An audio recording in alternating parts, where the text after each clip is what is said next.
एक पुरानी सी इमारत में एक बहुत ही कदीम कुतुबखाना था। वहां पर एक बूढ़ा आदमी एक बहुत ही कदीम किताब को खोले बैठा था। उसके साथ ही उसका एक पोता जिसका नाम जैक था, वो भी तजस्सुस से अपने दादा की तरफ देखता और यकायक बोला, दादा, आप हमेशा इन पुरानी किताबों में क्या ढूंढते रहते हैं? दादा, कहानियां, ऐसी कहानियां जो किताबों में दफन है, लेकिन उनका राज आज भी दुनिया में है। पोता दिलचस्पी लेता। कौन सी कहानियां, कोई राज है? दादा आहिस्ता से किताब को एक फटे हुए सफ़ा पलटते हुए, जिस पर लकड़ी के घोड़े की एक धुंधली सी तस्वीर बनी है। बेटा, कभी सोचा है कि मोहब्बत और धोखा मिलकर क्या क्या मिटा सकते हैं? पोता हैरान खुन। क़यामत यानी कि जंग की बात कर रहे हैं? दादा एक लम्हे के लिए खामोश हो गया और सरगोशी करते हुए, एक ऐसी जंग जिसकी वजह से न सिर्फ शहर चले बल्कि इंसानियत को सीखना पड़ा कि अकल तलवार से ज्यादा खतरनाक हो सकती है। पोता, कौन सी जंग की बात कर रहे हैं? दादा गहरी आवाज में किताब बंद करते हुए, ट्रॉय की जंग। लेकिन ये सिर्फ एक जंग नहीं थी, ये एक जाल था, एक धोखा था जो तारीख में आज तक बेनकाब है। पोता, लेकिन दादा, आप मुझे इस जंग के बारे में बता सकते हैं मजीद? दादा, जी हाँ बच्चे, मैं बताता हूँ। इस कहानी की शुरुआत होती है कदीम यूनान से। यूनान उस वक्त के बहुत से सिटी स्टेट्स में डिवाइड था। और बच्चे, तुम्हें एक बात याद रहे, यूनान में एग्रीकल्चर यानी कि ज़राअत नहीं हो सकती थी, क्योंकि ये बहुत ही एक छोटा एरिया था और यूनान को हमेशा सी के रास्ते से तिजारत पर मजबूर होना पड़ता था। इस साल एक यूनान का एक बहुत ही powerful city state Mycenaean empire बनना चुका था, जिसने पूरे ग्रीक के सिटी स्टेट्स को अपने अंडर संभाल लिया था। और उसका एक किंग एगामेम्नॉन था और वो पूरे ग्रीक का हाकिम था। ग्रीक उस वक्त अपनी तिजारत समुद्र के जरिए करते थे, यानी कि आज के वो इजिप्ट की तरफ जाते और वहाँ के हिटाइट्स एम्पायर के साथ वो अपने ओलिविया और दूसरे शराब वगैरह को बेचते और उसके रिटर्न में वो दूसरी चीज़ें लेते, यानी कि गंदम वगैरह और चावल वगैरह जो उनके खाने पीने की अशिया होती थी। अब कहानी टर्न होती है 1200 BCE के बाद, जब हिटाइट एम्पायर अपनी पावर खो रहा था और असीरियन एम्पायर स्ट्रांग हो रहा था। और उसी मेडिटेरेनियन सी में यानी कि बहराए रूम में बहुत से पायरेट्स आ गए थे, यानी कि समुद्री लुटेरे आ गए थे जो वहाँ की तिजारत को डिस्टर्ब करते थे, जो कि बहुत ही मुश्किल था अब ग्रीक्स के लिए। अब ग्रीक्स ने सोचा, उनके जो किंग्स थे एगामेम्नॉन ने उन्हें कहा, क्यों ना कि हमें ईस्ट की तरफ जाना चाहिए, वहाँ के यानी कि आज के डार्डेनियल जजीरे को क्रॉस करके आगे ब्लैक सी में तिजारत की जाए। लेकिन वहाँ पर मसला एक क्या था कि वहाँ के जजीरा दानियाल पर एक बहुत ही पावरफुल एम्पायर था जिसका नाम था ट्रॉय। ट्रॉय बहुत सी लड़ाइयाँ लड़ चुका था वहाँ के आसपास एम्पायर से और ये बहुत मुश्किल था कि वो उनकी तिजारत सेफ्टली गुजरने देता। अब होता क्या है कि एगामेम्नॉन का दिमाग में कहीं ना कहीं ये चल रहा होता है कि वो ट्रॉय को फतह करे, लेकिन ट्रॉय वाले भी ये बात समझ चुके थे कि अब कुछ ना कुछ हमारे पर हमला होगा। वो इसके लिए एक सुलह का पैगाम भेजते हैं। वो अपना वहाँ का किंग ट्रॉय का पैरियम वो अपने 2 शहजादे को यानी कि हेक्टर्स और पेरिस को भेजता है स्पार्टा में। उस वक्त स्पार्टा का किंग एगामेम्नॉन का भाई था जिसका नाम था मेनेलियस। वो उसको उसके यहाँ भेजता है और जो दोनों प्रिंस थे वो वहाँ पर पहुँचते हैं और एक संधि करते हैं, एक एग्रीमेंट करते हैं कि हम आपस में कभी भी नहीं लड़ेंगे। अब होता वहाँ पर क्या है कि जो एगामेम्नॉन का ब्रदर था उसकी बीवी बहुत ही खूबसूरत थी जिसका नाम हेलन था। उसके प्यार में वहाँ का किंग ट्रॉय का किंग पेरिस पड़ जाता है और वो उसको साथ ले जाने का फैसला करता है।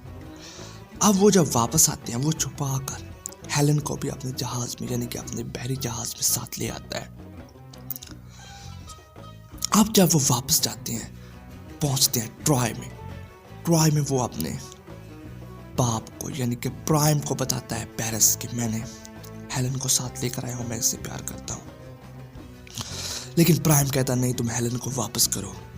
पेरिस कहता नहीं, मैं अब हेलन को वापस नहीं करूँगा, अगर हेलन जाएगी तो मैं भी जाऊँगा।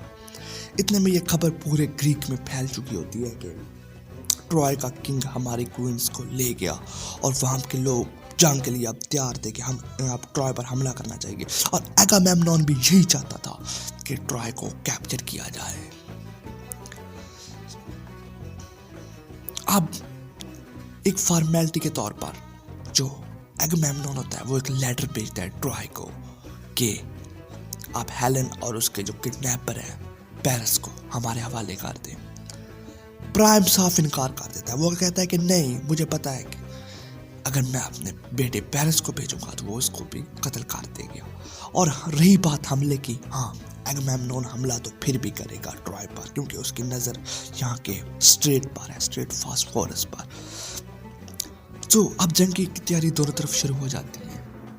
एगामेम्नॉन भी अब अपनी पूरी ग्रीक्स आर्मी को तैयार करता है। उधर ट्रॉय में वहाँ के किंग्स अपने ट्रॉय सिटी में पूरी सीज के लिए माल दौलत इकट्ठी करना शुरू करते हैं, यानी खाने पीने की हर चीज़ इकट्ठी करते हैं। अगर ज़्यादा भी सीज हो तो हम रह सकें, क्योंकि ट्रॉय की इमारत में यानी कि वहाँ के फोर्टिफिकेशन बहुत मजबूत हुई थी, बहुत बड़ी वॉल्स थी उस सिटी के अगेंस्ट। अब होता है क्या है कि ग्रीक्स आर्मी चलती है। एक ग्रीक आर्मी में एक बहुत ही फेमस यानी कि बहुत बड़ा वॉरियर था जिसे हेरक्लिस कहते थे। हेरक्लिस का मानना था, लोग कहते थे कि ये एक इमॉर्टल पर्सन है जो कभी मार नहीं सकता। लेकिन ये आर्मी अब चलती है। अब वहाँ की कोस्ट पर, ट्रॉय की कोस्ट पर जो ट्रॉय आर्मी थी वो भी इंतज़ार कर रही होती है। जब वो पहुँचती है तो वो अंधाधुंध तीर चलाना शुरू कर देते हैं ट्रोजन आर्मी उन पर, ग्रीक्स आर्मी पर। जब वो देखते हैं कि इतने ज़्यादा शिप्स जो बढ़ते जा रहे हैं ट्रॉय की कोस्ट पर, वो अब रिट्रीट करते हैं। वो कहते हैं नहीं, अब हम उनसे नहीं जीत सकते। वो जल्दी जल्दी सीज वारफेयर में चल। अब वो जब ट्रोजन आर्मी सीज में चली जाती है तो बहुत से साल हो जाते हैं, यानी कि बहुत अरसा गुजर जाता है। ना ग्रीक्स वाले हमला कर सकते हैं ना ट्रोजन। अब ट्रॉय में जो किंग होता है और उनकी काउंसिल्स होती है, वो कहती है कि इस सारी जंग की वजह ये एक पेरिस है। क्यों ना पेरिस और मेलेंस की आपस में लड़ाई की जाए, जो जीत गया वो हेलेन को ले जाएगा और यहाँ से चला जाएगा, ज़्यादा खून नहीं बहेगा। अब यही होता है, सुबह सारी दोनों तरफ जंगें आ जाती हैं। एक साइड पर ग्रीक्स आर्मी को वो पैगाम भेजते हैं, दूसरी तरफ हेक्टर्स और उसकी आर्मी यानी कि ट्रोजन आर्मी भी आ जाती है। अब पेरिस और मेलेंस के दरमियान एक फाइट होती है जिसमें मेलेंस एक बहुत अच्छा फाइटर निकलता है और वो पेरिस को मार गिराता है, लेकिन वो मरता अभी तक नहीं है कि वो पीछे रिट्रीट कर देता है। अब होता क्या है कि हेक्टर्स की आर्मी और दूसरी ग्रीक आर्मी आपस में लड़ने लग जाती है। ऊपर से ये मसला होता है कि उसकी वाल्स पर उनके तीरंदाज बैठे होते हैं जो इतनी तीर की बारिश कर देते हैं उन पर, ग्रीक्स आर्मी करके उनको रिट्रीट करना पड़ता है। वो वापस अपने कैंप्स में चली जाती है। अब हेक्टर्स और उसकी आर्मी यानी कि ट्रोजन आर्मी वापस सीज में चली जाती है, क्योंकि ये पहली जीत थी ट्रोजन आर्मी के लिए। अब रात हो चुकी है। अब होता क्या है कि हेक्टर्स वो रात को एक रेड करता है, यानी कि एक बहुत बड़ी रेड ग्रीक कैंप पर, और जिसमें ग्रीक्स आर्मी के वो इतनी फाइट करता है ग्रीक आर्मी को रिट्रीट करना शुरू कर देती है। लेकिन तब एक वहाँ का जो हेरक्लिस, वो एक बहुत अच्छा फाइटर माना जाता था, उसकी बहुत बड़ी रेपुटेशन थी ग्रीक्स आर्मी में। जब वो वापस आता है तो उनको दोबारा हौसला मिलता है, वो दोबारा जंग करते हैं हेक्टर्स से। लेकिन जब हेक्टर्स और हेरक्लिस आपस में फाइट करते हैं तो हेरक्लिस मर जाता है। अब जब वो उतारते हैं उसका हेलमेट तो देखते हैं कि ये तो हेरक्लिस था ही नहीं, ये तो उसका एक ब्रदर था, यानी कज़न ब्रदर था जो उसकी आर्मर पहनकर आया हुआ था। वो अब वापस हेरक्लिस को बताता है कि तुम्हारे कज़न को उसने मार दिया हेक्टर्स ने। तब हेरक्लिस क्या कहता है, वो सुबह आ जाता है, वो हेक्टर्स को ललकारता है और वो कहता है कि वापस आ, मुझसे फाइट कर। अब हेरक्लिस बाहर खड़ा होता है हेरक्लिस, और हेक्टर उसका चैलेंज मंजूर करता है। हेरक्लिस एक अच्छा फाइटर था, वो उसको वहीं पर ढेर कर देता है हेक्टर को। अब वहाँ का जब किंग मार जाता है तो ट्रोजन आर्मी का मोराल लो हो जाता है। लेकिन अब एक और बात होती थी। ट्रोजन आर्मी के कुछ अलायंस आ जाते हैं जो उसकी हेल्प करते हैं उसकी सीज में, और जो ग्रीक आर्मी थी, ग्रीक कैंप, उसमें एक प्लेग की बीमारी फैल चुकी होती है, यानी कि तवान की बीमारी। अब वो ऐसा ऐसा मरने शुरू हो जाते हैं। अब जब वो सीज वारफेयर में होती हैं, दूसरे ट्रोजन आर्मी अंदर होती है, तो वो रिट्रीट कर देते हैं, वापस चले जाते हैं और एक लकड़ी का घोड़ा बनाकर बाहर रख देते हैं और उस पर लिख जाते हैं कि हम आपको कैप्चर नहीं करते, आपके साथ कुदरत है और हम अब जा रहे हैं।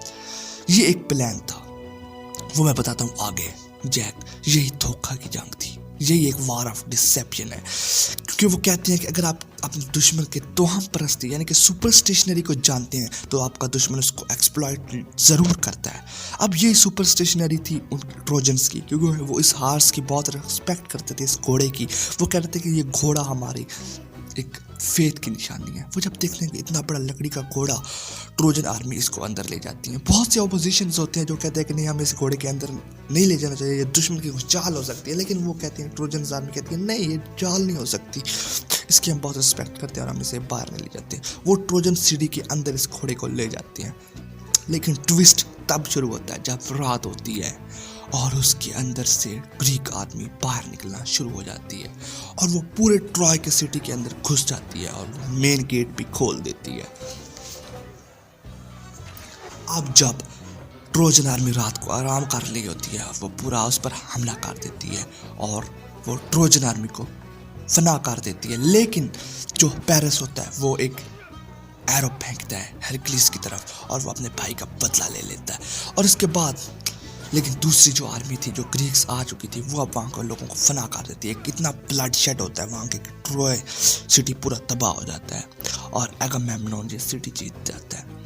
अब एगामेम्नोन ग्रीक की तरफ वापस आ जाता है और जब वो ग्रीक में वापस आता है तो वहाँ पर भी उसकी जो बीवी होती है वो भी किसी और के प्यार में पड़ चुकी होती है और वो एगामेम्नोन को मार देती है। अब जब एगामेम्नोन मरता है तो ग्रीक की सिटी स्टेट्स अब दोबारा इंडिपेंडेंट होना शुरू हो जाती हैं, क्योंकि एक पावरफुल किंग वहाँ का मर चुका था। लेकिन अब ग्रीक की किस्मत इतनी भी अच्छी नहीं थी, क्योंकि वहाँ से एक यूरोप से एक डोरियन नाम की डायनेस्टी निकलती है और वो पूरे ग्रीक को कैप्चर कर लेती है, क्योंकि यूरोप में उस वक्त एक ग्रेट फैमिन आ चुका था और यहाँ से ग्रीक दोबारा एक रूल के अंडर आ जाता है।